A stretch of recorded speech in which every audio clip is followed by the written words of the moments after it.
All right, let's jump into today's deep dive. And you know it's a good one because we're talking about tinola, Filipino chicken soup. And we've got a lot to unpack. We've got articles, we've got social media reactions, and we even found tinola mentioned in a classic Filipino novel. So we're going to try to figure out why this dish sparks such strong opinions. I mean, is it a beloved comfort food? Or is it, as some people say, just bland chicken water? Oh, I've seen those comments. And it's so interesting to see how people react to it because for some people it's so tied to their memories and their family, like their background. So I think Tinola can really be like a culinary Rorschach test. So I was going to say, it's like, you love it or you hate it. Right. Exactly. Like I was scrolling through Twitter and I saw all these tweets calling it chicken and water, and even comparing it to dog food. Oh, wow. Yeah, it's definitely a dish that evokes strong feelings. So before we get into the drama, let's just start with the basics. What exactly is tinola? Well, at its heart, Tinola is all about simplicity. Like, it's what you would call peasant food, made with ingredients that were easy to find. Huh? So you start with chicken, usually bone-in for more flavor. Then you add some vegetables. Green papaya or sayote are common choices. And of course, you can't forget the ginger and garlic. Those are key. Yeah, they add a lot of warmth and depth to the broth. And then, depending on your preference, you can add things like chili or malunggay leaves for a little extra kick.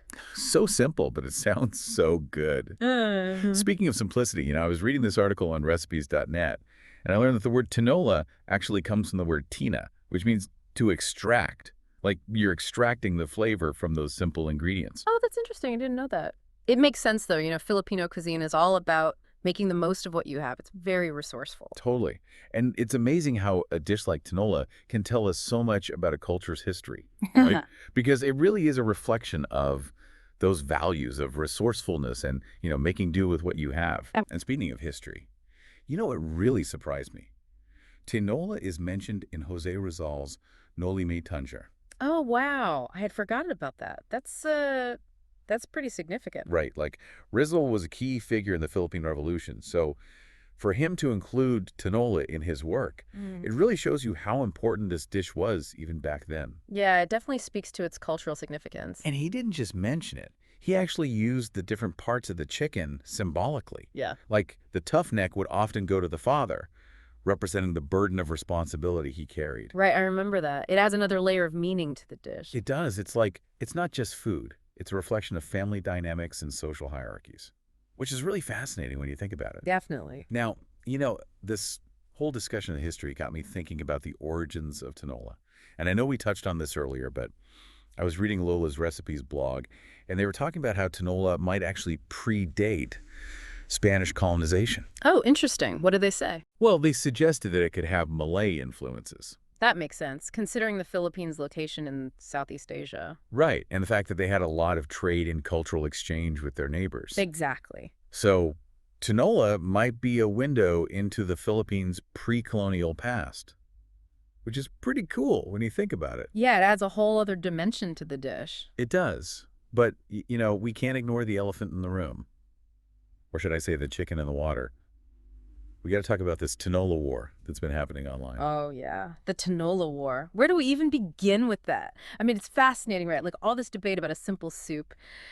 I think it goes to show you how much food is tied up with people's identities, like their cultural background, And when people criticize tinola, it's almost like they're attacking those personal memories and traditions. Yeah, it's definitely more than just a dish, that's for sure. Okay, I'm looking at these tweets, and some of them are pretty brutal. Like this one says, tinola is only chicken boiled in water. Oh, wow. Straight to the point. I know, right? No beating around the bush. It's like they're trying to strip it down to its most basic elements and say, look, there's nothing special here. Exactly. And I can see how someone might think that, especially if they've only ever had a bad tinola. Right. Remember how we were talking about technique and resourcefulness earlier? Yeah. If you don't have those, you're not going to end up with a good tinola. Absolutely. And I think, we have to acknowledge that we live in a world where flavors are getting bolder and bolder. You open up Instagram and you see all these crazy, over-the-top dishes. And tinola is kind of like the opposite of that. It's subtle, it's understated. Yeah, it's not trying to be flashy. Right. Exactly. But, not everyone is hating on tinola. I'm seeing a lot of tweets defending it, too. Like, this one says, people saying tinola has no taste. It's so delicious. Maybe you just don't know how to cook it properly. I love that. They're laughing it off. Yeah, they're not taking it too seriously. Because they know. They know that tinola is good. Right. Like, you can't deny the power of a good tinola. And it was interesting, if you read through those tweets that are defending tinola, a lot of them talk about their personal experiences with the dish, like memories of their mom or grandma making it for them. It's a comfort food. It's a taste of home. Exactly. It's so tied up with those emotional connections. It really is. Okay, so I guess the big question is, why is tinola such a controversial dish? Like, why is everyone so passionate about it? Yeah.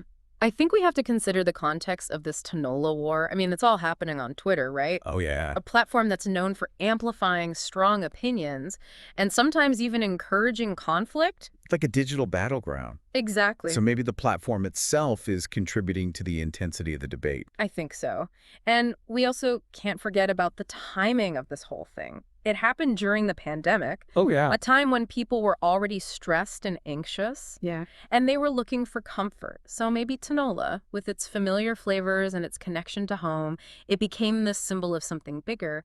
You're right. Like, it represented comfort and tradition during a time when everything felt uncertain. Exactly. And, it's interesting because Lola's recipes talked about all these different regional variations of tinola. Oh, right. And I'm wondering, do you think those variations are a testament to the dish's ability to adapt and evolve? That's a great point. Yeah, I think they are. Like, tinola can be so many things to so many people. It can be a simple chicken soup, or it can be something more complex and nuanced. Exactly. Okay, let's dive into some of those regional variations, because Lola's recipes mention some pretty interesting ones. All right, let's hear it. So, in the Visayas region, they often make tinola with fish instead of chicken. Makes sense. They've got a lot of fresh seafood there. Right. And then in Mindanao, they sometimes use beef, Interesting. which reflects the influence of Muslim culinary traditions in that region. That's really cool. It's amazing how this one dish can tell us so much about the diversity of Filipino culture. I know, right? And it's not just regional variations. There are also modern chefs who are putting their own spin on tinola. Oh, yeah.